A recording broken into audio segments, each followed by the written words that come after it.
Good evening, everybody. How are you? Welcome to the American Library in Paris. And thank you for joining us tonight for Evenings with an Author, sponsored by Grow at Annenberg. My name is Mayanne Wright, and I'm the docent here at the library. So what that means is I give the history tour, and I help out with these evening events as well. How many of you are new to the American Library in Paris? This is your very first time. Welcome, welcome. We have been around for 105 years, so we're glad to have you. And we're a nonprofit organization open to all. We are also the largest English language lending library on the European continent. So tonight, we are delighted to welcome political scientist and philosopher Olivier Roy, here at my left, and historian David A. Bell, who will be discussing Olivier's book, The Crisis of Culture, in which he examines the phenomena that has led us to the fractures that we're experiencing in society today. I kept it kind of vague because I'm going to let them explain everything. So our conversation will last about 45 minutes, and then we'll open it up to questions. Sound good? All right, so let me tell you about our speakers tonight. So Olivier Roy is a professor at the European University Institute in Florence, where he headed the Religio West research project funded by the European Research Council. He is the author of several books: The Failure of Political Islam, Globalized Islam, Holy Ignorance, Jihad and Death, In Search of the Lost Orient, and most recently, The Crisis of Culture. David A. Bell is our visiting fellow here at the library, so he's going to be with us tonight and then again next week. And he's a Sidney and Ruth Lapidus professor in the Department of History at Princeton, where he recently served as director of the Shelby Cullum Davis Center for Historical Studies. He also taught at Yale and Johns Hopkins, where he served as dean of faculty. A specialist in French history, he is the author of 7 books, including, I love saying these titles, so bear with me, The Cult of the Nation in France, Inventing Nationalism from 1680 to 1800, The First Total War, Napoleon's Europe and the Birth of Warfare as We Know It, and most recently, Men on Horseback, The Power of Charisma in the Age of Revolution. Would you please join me with a big round of applause for our guests? Thank you.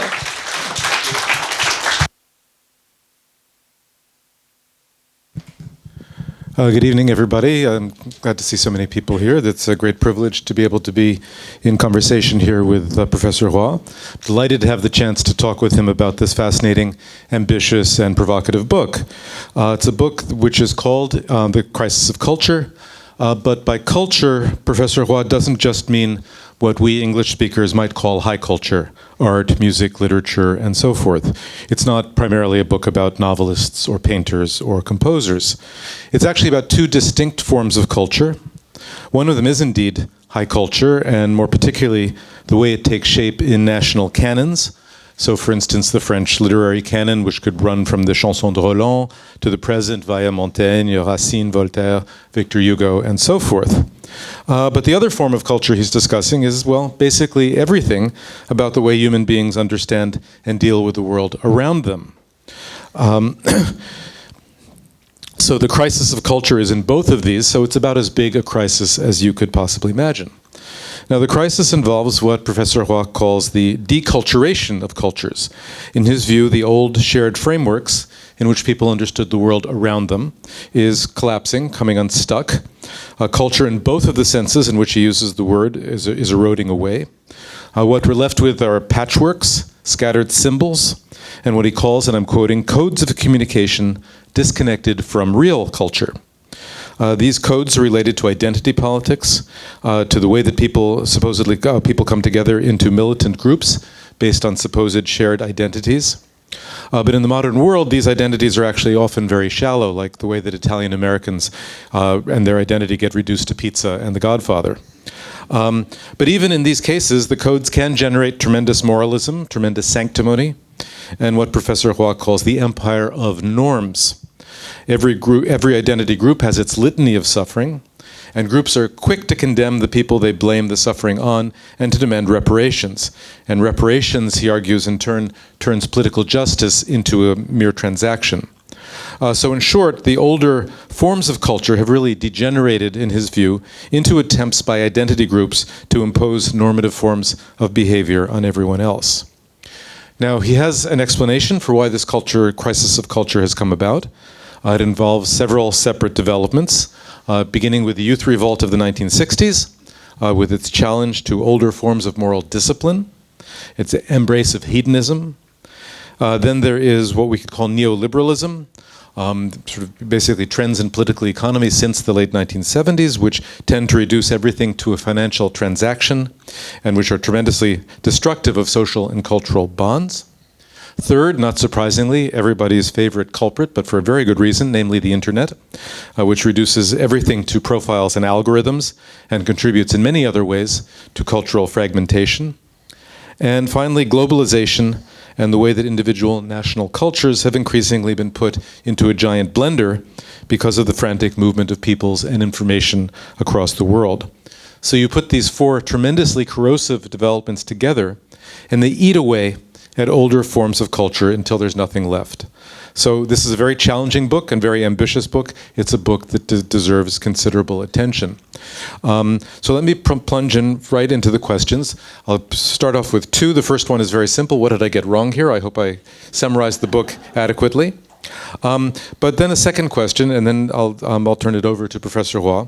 So as Mayan said, you are a great expert on the Muslim world.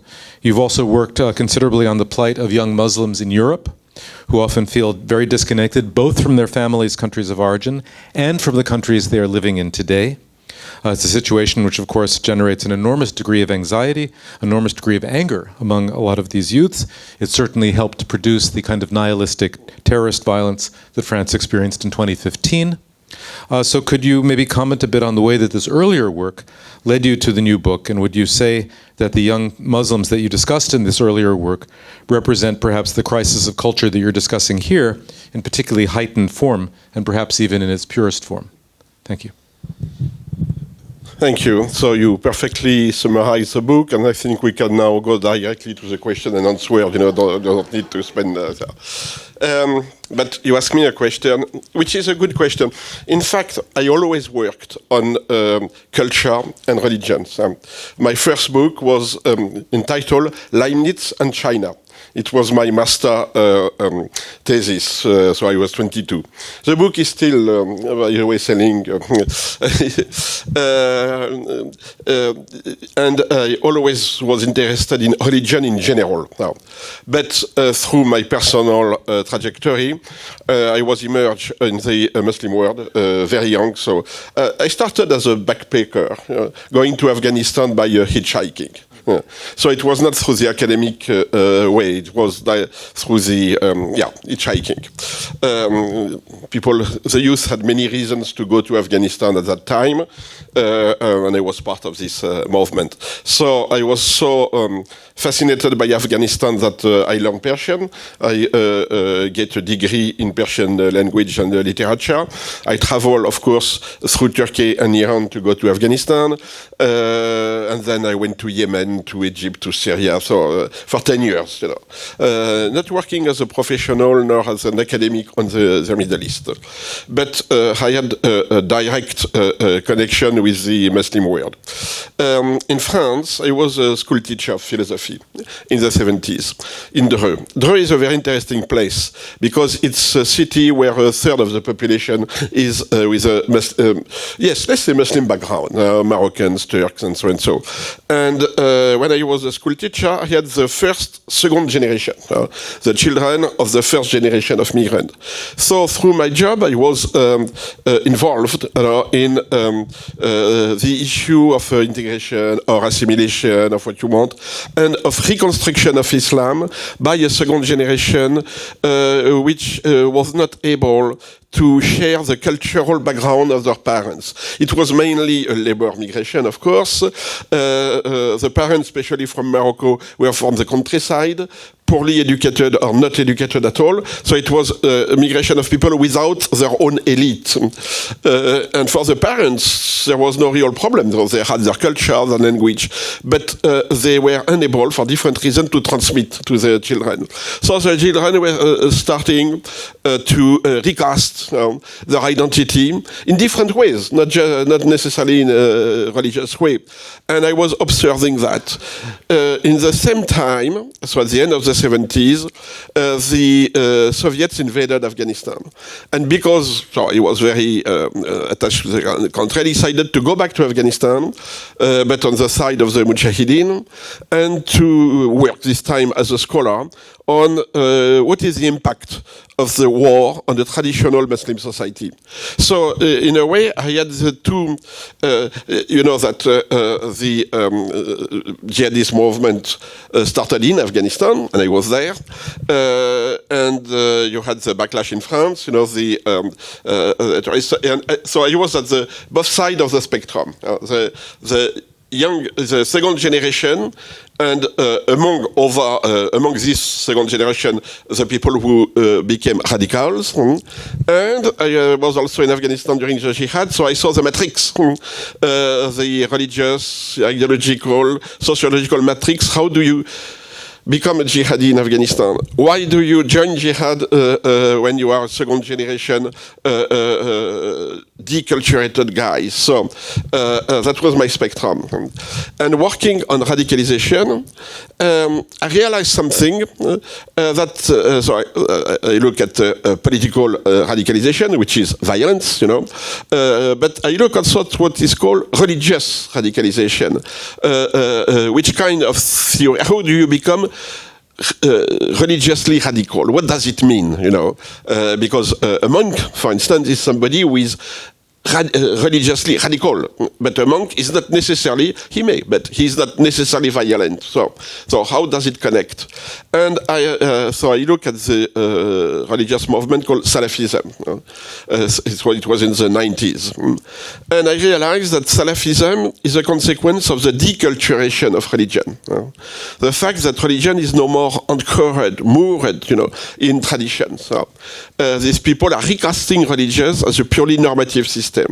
In the same time, I saw the coming of the evangelicals in Europe. So I'm myself a Protestant, a Reformé, classical, French Protestant, so more culturated in religion than I would say in religious practices, more intellectual than really real believers. And in my parish, it was in La Rochelle, when I was adolescent, a teen, we saw the entry into the parish of young French converts to evangelicalism. And they were converted by American preachers. There was a military base in La Rochelle at that time, etc. And so I made a comparison between the rise of the Protestant evangelicalism and Salafism. And I found something in common. The rejection of culture, or the fact that they are not interested by culture. For both, culture is either profane or pagan. If it's profane, you don't need culture. If it's pagan, you have to fight against culture because culture is undermining your religious beliefs. And this is this comparison between the two kinds of religiosity, if I can say that push me to write holy ignorance, lascent ignorance. And then, and this is the last point to your question, I realized that this process of deculturation is not just a problem of religion. It's not just religions who are becoming deculturated, but it's everything. That we are now, we do not have a culture to oppose to religion. That's the problem. And that we are in a society of deculturation. Thank you very much. Actually, let me pick up just one question. Since you mentioned that you are Protestant and you come from La Rochelle, which is one of the great cities of French Protestantism, and When I think of the Protestant Reformation, I also think in a way of a kind of deculturation. Because what did the reformers start to do? They were iconoclasts. They start to destroy images. They start tearing down statues, destroying paintings, and so on and so forth. What we could think of what happened in the 16th century and the 17th century as something perhaps not entirely dissimilar from what you describe in the book, and which raises the question for me: is deculturation? And I was going to come to this at the end, but since I think you suggested it now, I'll ask it at the beginning. Can there be a reculturation? If something is cut off because the Protestants destroyed a great deal of the traditional Catholic culture of the time, but then they created something new, and it grew into a very different kind of culture, which became a very rich culture. So is there a reculturation possible? I would say until now, every crisis in culture led to a reculturation or acculturation. Either you join a different and new culture or you recreate a culture. Protestantism is something extraordinary in the 16th century. Luther was the main actor of a reculturation of religion, the language first. He created modern German, not created, I am exaggerating, but he set up modern German, and his people, it was an elite. And that's a big difference. An elite, they knew Latin, they knew Greek, so they had a culture, a traditional classical culture. They knew about the humanist culture. So they recreated a culture, and for Lutheranism, even a national culture, which is something quite extraordinary. The Calvinists, it's a bit different. They never identify with a given culture. They always had some distance with the very concept of culture. But they were not opposing culture, except a very short period. So that's exactly the issue now. What I see as deculturation, is it just a transition between something, the old world, and something new, which will come sooner or later? Or is it a real issue with the very concept of culture? My thesis is that it's a real issue of the very concept of culture. But I may be wrong. I can explain why I am pessimistic, except if you don't care about culture. There are many people who just don't care, and who are quite optimistic, precisely because they consider that culture is a burden, is an obstacle. I would take a guy like Elon Musk. He's an optimist guy. He doesn't care about culture. So there are some people who are optimists, not necessarily the good ones, but it's another story. So let me continue with this theme a little bit, and also go back to your book. In French, the title of your book was L'aplatissement du monde, which is the flattening of the world. And so I'm sort of interested in exploring a little more what you meant by that, how that phrase relates to the crisis of culture, and if the danger is flattening, what is depth? Where do we find depth? You also speak in the book of a real culture, and so what makes a culture real? A real culture, we have two, as you said, different definition of culture. One is high culture, and here you have the real content. You have something very concrete, books, art, etc., etc. And this high culture has a place. The universities, the museums, the libraries, etc. You have procedures to have access to this culture. So school, languages, etc. So there is something concrete. And the second definition of culture is the anthropological definition.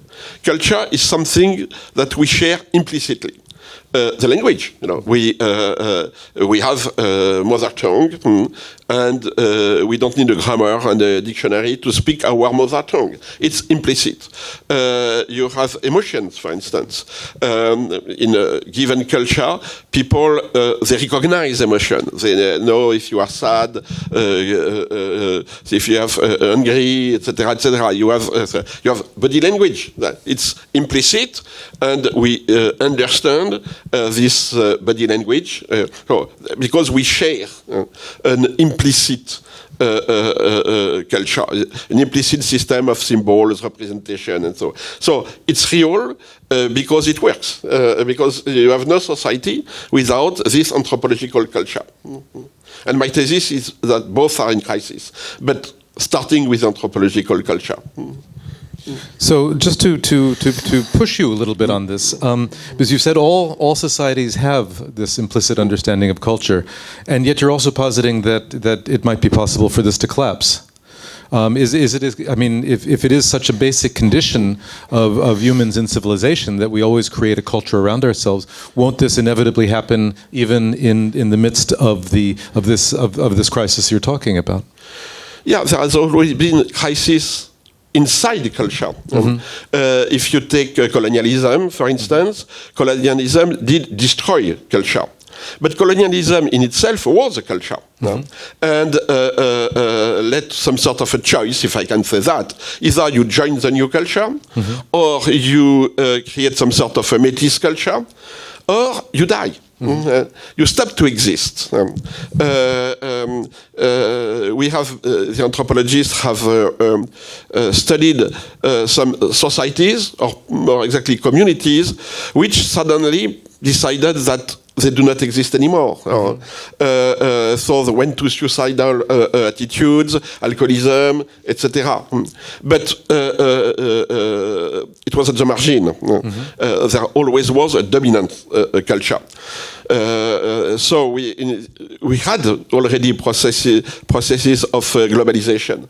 The Roman Empire was a global empire, and the people had to learn Latin.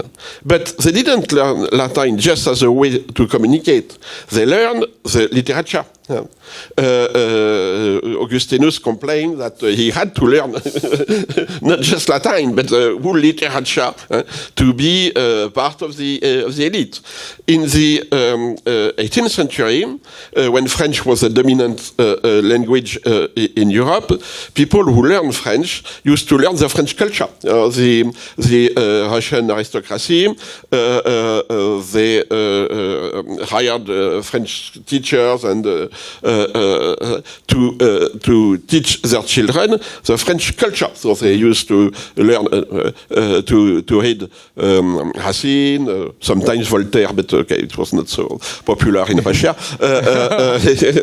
And then 19th century, Victor Hugo, etc. You learn a culture.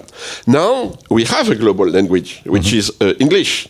But who will learn Shakespeare to speak a better English? Nobody, because it would not be a better English. It would be an English who would not be understandable by the other people. No. If you quote Shakespeare, except to be or not to be, but if you quote Shakespeare, most of your interlocutors will be lost. So now what we speak as a communication language is Globish. An English reduced to 1,500 words plus some technical words. And it doesn't mean that people speak bad English. People don't know English. So some don't know English very well. So I'm part of that. But even the people who speak good English, they simplify their own English when they go to international conferences and so, in order to be understood. So we have this flattening, of a language, because culture is expelled from the language.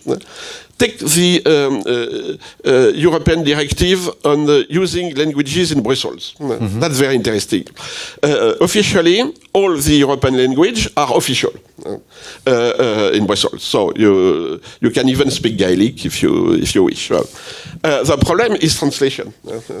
And there is a directive of the Commission saying you can speak your own language. Okay. But please, don't make cultural references in your language. Don't use implicit, don't use implicit meanings, etc. Do insert that everybody could immediately understand what you say. So it's a call for deculturation of our national languages. And this is exactly what we do. So it's not because we are obliged. The trend is on deculturating the languages. And it works.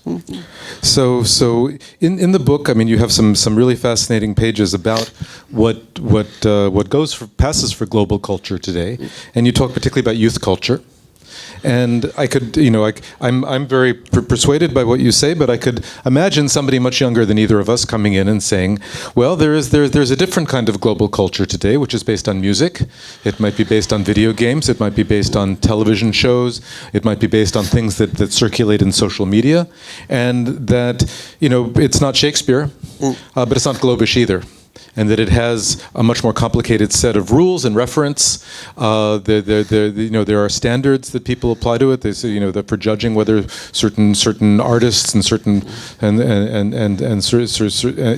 certain objects and cultural objects are better than others. So why do you not consider this to be a culture, and why do you consider this to be a kind of fake culture or a flattened culture? It's a mix of entertainment and communication. It's how to say? It's a way to enact a relationship, to share something. Dancing, etc. It's not a culture because it has no. It's purely transactional, purely interrelational, and it doesn't refer to something transcendental or existing outside this communication. So, I may be wrong. And many young tell me, but we have our own culture. But it's a deterritorialized culture. It's a global culture. You can share the culture with people who are supposed to have a different culture. So it's not a new culture. It's something which is transcultural. The manga, for instance, it's very interesting to see how the Japanese, who have a very deep culture, very dense culture, have invented a culture for export, which is that you don't need to know anything about Japan to be a fan of manga. It's circulating among youth who have their different languages, different culture. It's purely horizontal. You don't need to know anything else. But here there is some work to be done, some research to be done. Hip-hop music is very interesting. It's something which was born in Jamaica, then elaborated in New York, and now it's everywhere. I have one of my students made his PhD on hip-hop music. The guy is a member of a hip-hop group in Oran in Algeria. And the issue was what do the youth find in this? Why do we have a musical style which is totally transversal and not connected precisely with real quote-unquote cultures? I think it's Steiner who was lamenting in the 60s the fact that the students don't work anymore, don't read anymore, and so the level is decreasing, and so that it was very popular in the 60s, that culture is dead, high culture is dead. And one of the proofs he gave of this crisis of the high culture was precisely the fact that the youth were loving music, that music was for them the most important form of entertainment. And he said it's new, and maybe he's right. The importance of music as the dominant way of interaction, socialization, etc., is new, relatively new, the 60s. So there is some connection between the crisis of high culture and the rise of music. or this kind of music. So you just mentioned George Steiner in the 1960s, and that I can't resist asking. So, I mean, there have always been Cassandras, right? Bemoaning the crisis, the death of cultures. So in the 60s, we certainly had plenty of people faced with the student movement and the student rebellion, saying that culture was being assassinated. If we go back to the earlier part of the 20th century, there's T.S. Eliot, there's Spengler, there's Toynbee. We could go back to the 1880s and Matthew Arnold. We could go back, for that matter, to Edmund Burke and his reaction against the French Revolution. The age of chivalry is gone. That of calculators, sophisters, and economists has succeeded, and the glory of Europe is extinguished forever already in 1790. I mean, have we finally reached the rock bottom now, or is there, or is this, another chapter in, sort of cultural pessimism? It's a new chapter because the issue is not just the crisis of high culture. There has always been a story about the decline of humanity, the decline of literature, etc. That's an old story. But what is for me new is a crisis of anthropological culture. The way we share an implicit. Now, what I see is that communication, as a consequence of changing forms of communication, we communicate through an explicit codification, no more implicit. And we see that at different levels. One is purely linguistic, as I say, globish. The other is, take for instance, emotions. We all have emotions. But when you communicate with at a global level, you are never sure. You don't understand necessarily the emotions of the others. And instead of saying, okay, I will study the Chinese culture, the Japanese culture, to understand what it means to smile or not to smile, etc., what you do, you use emoji and emoticon. So you create an artificial list of explicit emotions that you share everywhere in the world. So now emotions are no more related with a given culture. Of course, you can have a complex system of emoticon, emoji, but it's always validated at the global level. That's a clear sign. Body language.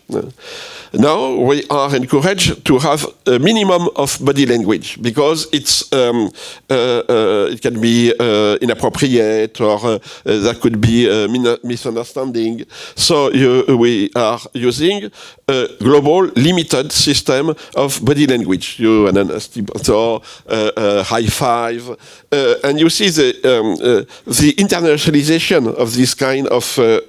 You take something which is anchored in the Hindu culture. But now you use it everywhere. You put it, there is an emoticon with that, and you put it on your post. High five, which has a very cultural origin, the American football, is now becoming an international sign. So we have connections, very close connection between globalization and flattening. Okay, thank you. So I think at this point I'd like to try to turn the conversation a little bit to politics, because politics is also in the book. You yourself have been a very political figure at times. You took part in the student revolt in the 1960s. As you said, you went to the Mujahideen and were on the side of the Mujahideen in Afghanistan. And in the book, you're not only writing about the crisis of cultures, if that weren't bad enough already, but you also write about the end of politics. And you actually seem somewhat nostalgic, I would say, for a world in which political conflict was more serious and more consequential than it is today. So I was wondering if you could elaborate a bit on what you mean in the book by the end of politics. It's connected with the end of society. As Mrs. Thatcher said famously, there is no more a society. There is not such a thing as society. And if you consider that, yes, there is no such a thing as society, it's the end of politics. Because by definition, politics is how to manage a society. If there is no more a society, where is politics? You have power, of course. Power is everywhere, if I can say that. You have domination, you have all this. But the idea of not uniting the people are always they are never united, but to consider that there are some rules of the game and that there is a society which could be discriminatory. Of course, in Athens, only a part of the population did enjoy policy, was considered as citizens. That's different, but politics means that you consider that there are citizens who are involved in managing their own society or community. And what I see is a disconnect between society and communities. That people now create their own identity politics. No, not politics, identity communities, specifically through internet. Of course, they could meet concretely, but you select some markers. That could be national, racial, sexual, even political in the old sense of the term, fascist, white supremacist, what you want. And you create a community of people who are like you, who think the same thing than you, that you don't necessarily know. You don't need to know them. That's and you say that you have nothing to do with the other communities, or you push essentially for the recognition of your own community. And this is something which is both on the right and on the left. The difference on the right and the left is, of course, who is dominating. The left is interested by the people who are dominated. But now we have a similar discourse on the right. We are the dominated. We are the suffering people. If you look at the discourse, the narrative of President Trump, he explains that the people of America are the downtrodden people, the people who have been despised by all the other people in the world, who are exploited economically, politically, etc., etc. So the discourse of the suffering identity group is dominating now in politics. And we have a shift on the left. In the 60s, the students, American students, were involved, for instance, in civil rights. But what they did, they went to Alabama, they went to the South. More or less so. They may have done mistakes, but it's not the problem. They went to. I was part of the generation. I didn't go to Alabama, and I will not go to Alabama anyway. But I used to try to go to Dhofar, to South Yemen, to different reasons. It was a nice trip. Not successful, but a nice one. And now what do? They occupy the campus. Let's take the Arab Spring. They occupy a place, the central square, between themselves. And they ask the people to join them. But they don't go to the people. They don't go to the place. They protest. And they protest in a moral way. The good, the bad, the dominant, the oppressor, the poor people that we're supporting. But they demonstrate in a safe place, which is less and less safe now. That's another story. But you have this idea to have a safe place, an endeavor to live with people who are like you. And politics, by definition, is to meet people who are different. If you want to to organize a society, you have to work with people who are not like you. That's and now we have this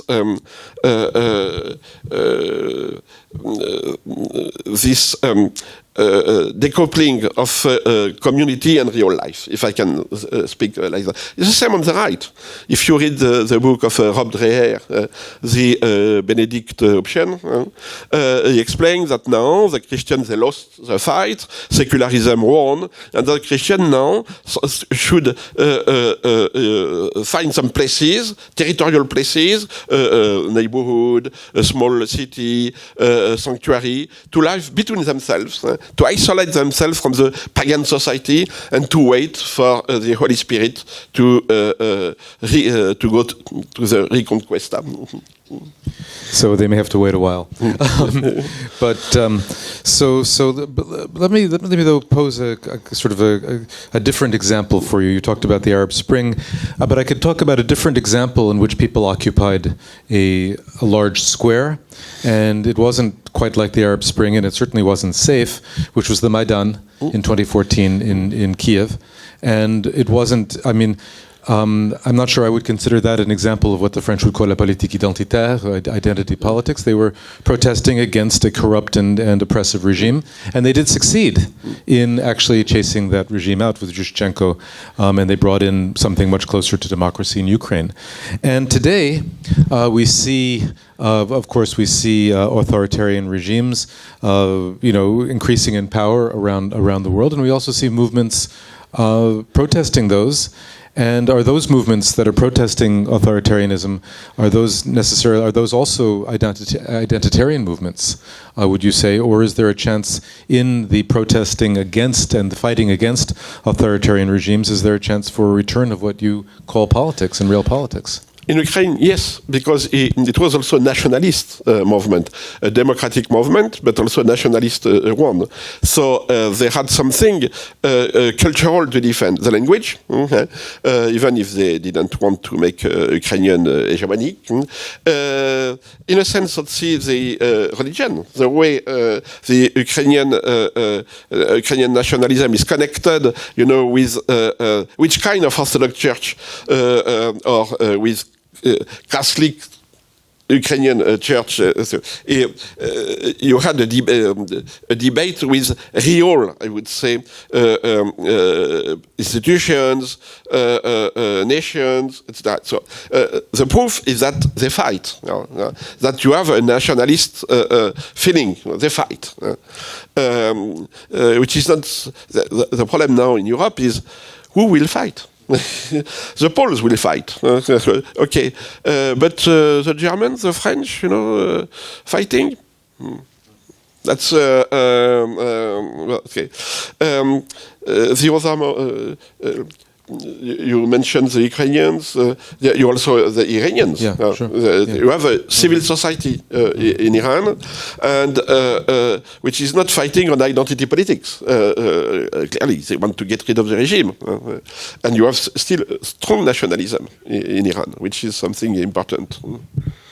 Okay, we're coming close to the end of our conversation, but I just have a couple of more questions to finish up with, and then we can open it up to the audience here. I'd like to ask actually one question about the writing of the book. So a book like this, your source material is basically everything, right? Yeah. So how did you actually go about writing it? What sources did you pay particular attention to? What were you looking for? How did you actually read? How did you put together a book like this, given that, we're talking about an anthropological definition of culture, which is, essentially brings in almost everything. So how did you pick and choose? I pick, I don't choose. First, I am not alone. I was a professor, I had students, I managed a Religious West project, which was on religions in Europe, not just Islam.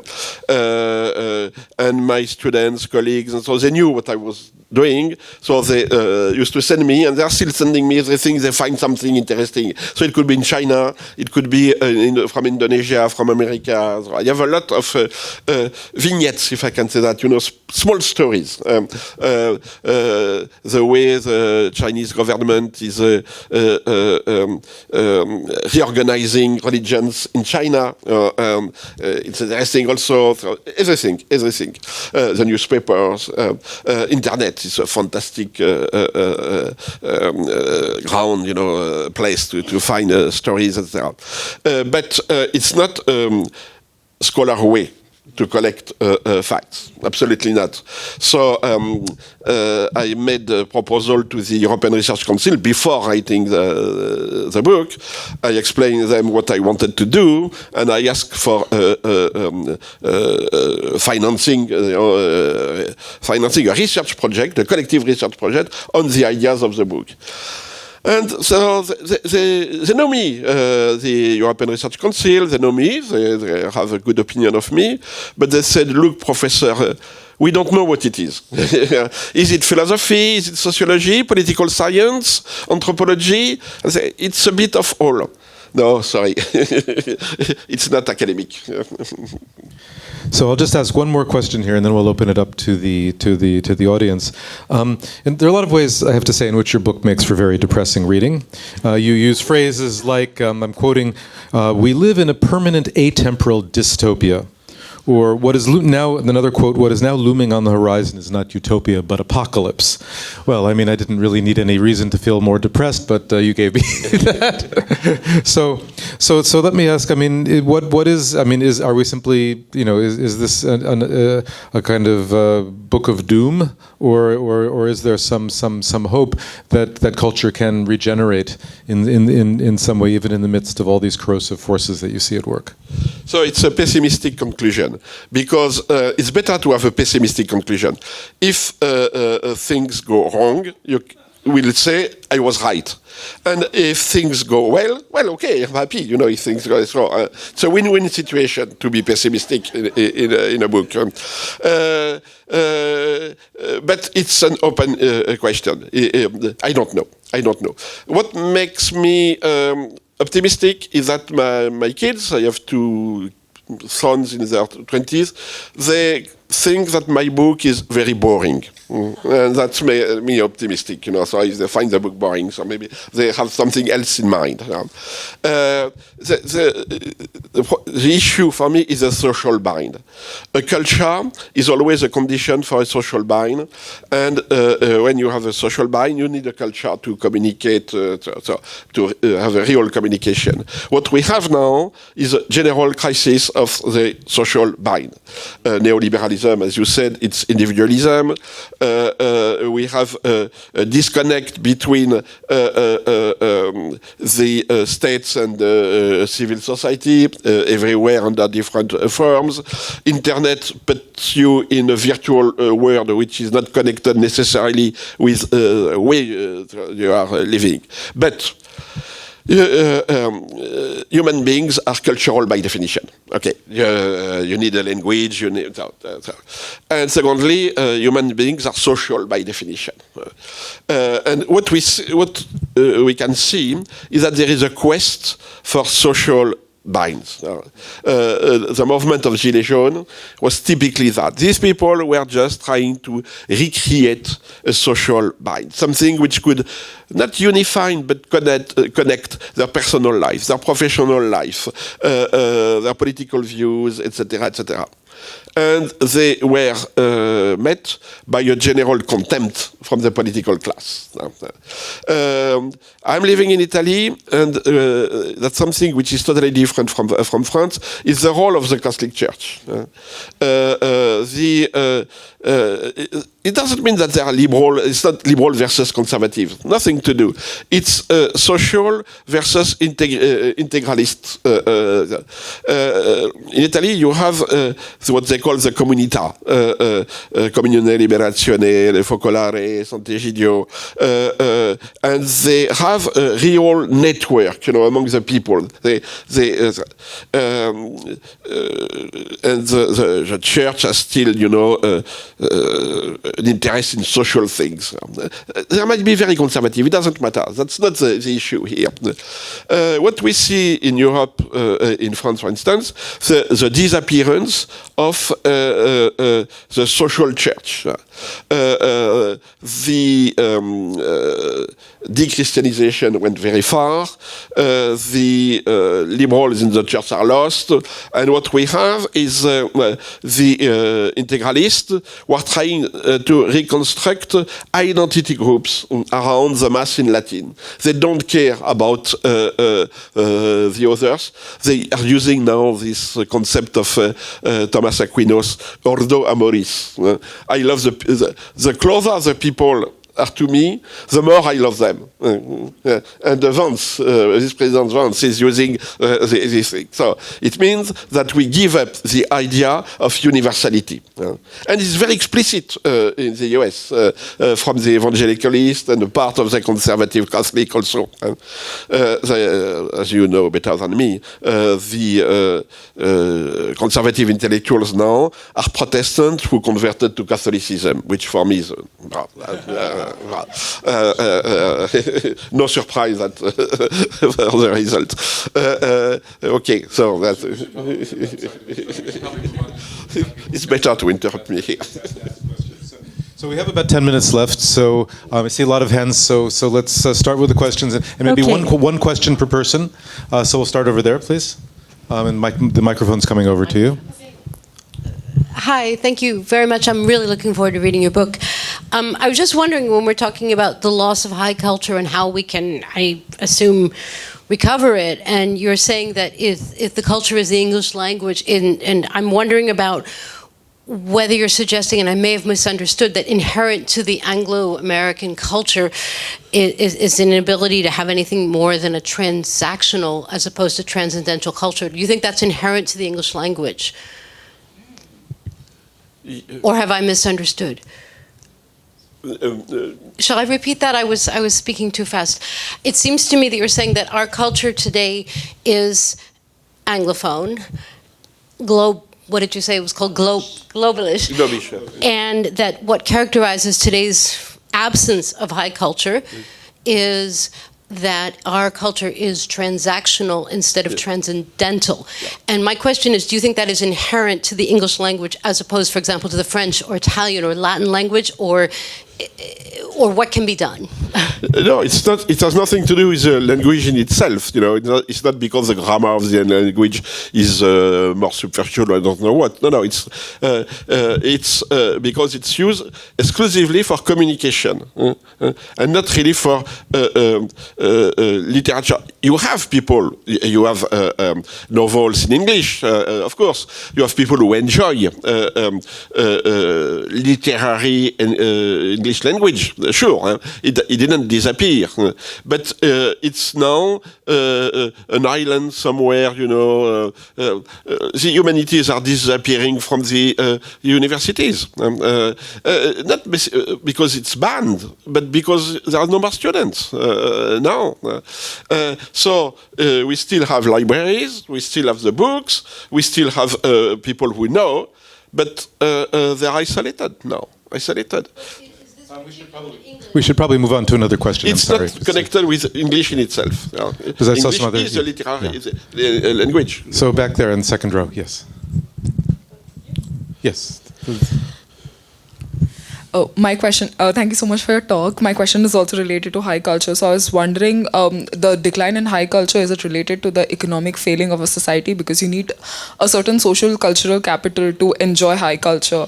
And is that the reason why the youth culture is moving more towards transcendental, transactional type of culture? Because that has become our coping mechanism to deal with everything that's happening with the world?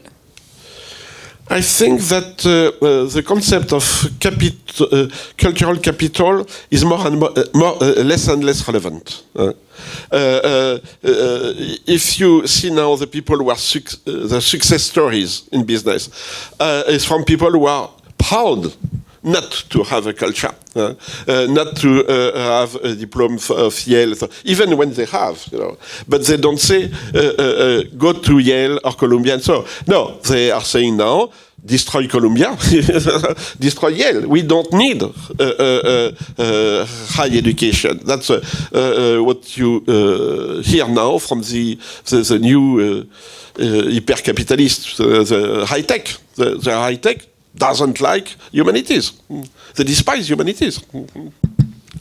Next question. Yes, in the first row. Thank you. I have a question. You've talked a lot about culture in its various forms. What do you see as the connection between culture and morality? And do you feel that this flattening, which is kind of tending to destroy societies and all the rest of it, is causing some kind of enfeeblement of morality in some kind of way? Morality is replaced now by codification, by normativity. Normativity doesn't try to convince people. Normativity is to push people to do this and that, or more exactly, not to do this and that. That's the big problem. What we have now on the different fronts is what I call authoritarian pedagogy. It's no more at school. They don't speak about morality now, nor ethics. They speak about do and don't. No, exactly. Don't, and do sometimes. Yes. My question is concerning, since you have worked on Muslim world and Salafist movement, I would be interesting to know that we see in Africans, in sub-Saharan, the transfer of movement, Salafist movement, Islamic movement coming from the Middle East, but they are very different culture from the Islamic movement in Africa. But what can make them work together and share in some way the same vision? The Salafi export, a ready-made system of norms, and they don't try to combine it with the local culture. So Salafism is working when there is a crisis of local culture, mainly among a new generation of youth who do not fit, with the traditional culture. It's very interesting because I take the example of Mauritania, for instance. So, they have jihadi Salafi. And they are quite successful, the government, the state, in de-radicalization because they use traditional culture to de-radicalize the guy. They use tribal, familial connection, classical Islam. It works because you still have social fabric. But it's very fragile. And when this social fabric is no more, working because the economic conditions are undermining the social binds, then you have a vacuum and a place for Salafism. I think yes, over there, second row there. Well, sir, I heard you say at some point, some people think that culture is pagan. I was reminded of the name of the terrorist group Boko Haram in Nigeria. That means Western education is a sin. Well, in the past decade, there was a quarrel between another person who said, well, Islam has become radical, and you who said, well, no, radicals have become Islamic. So I'd like to know how you link, the two, this concept between your concern about the concept of culture. If you know someone like Saul Alinsky, the author of Rules for Radicals, what happened to him? Well, do you think that his teachings are dead? Who? Saul Alinsky. He wrote a book called Rules for Radicals. Well, so what do you think?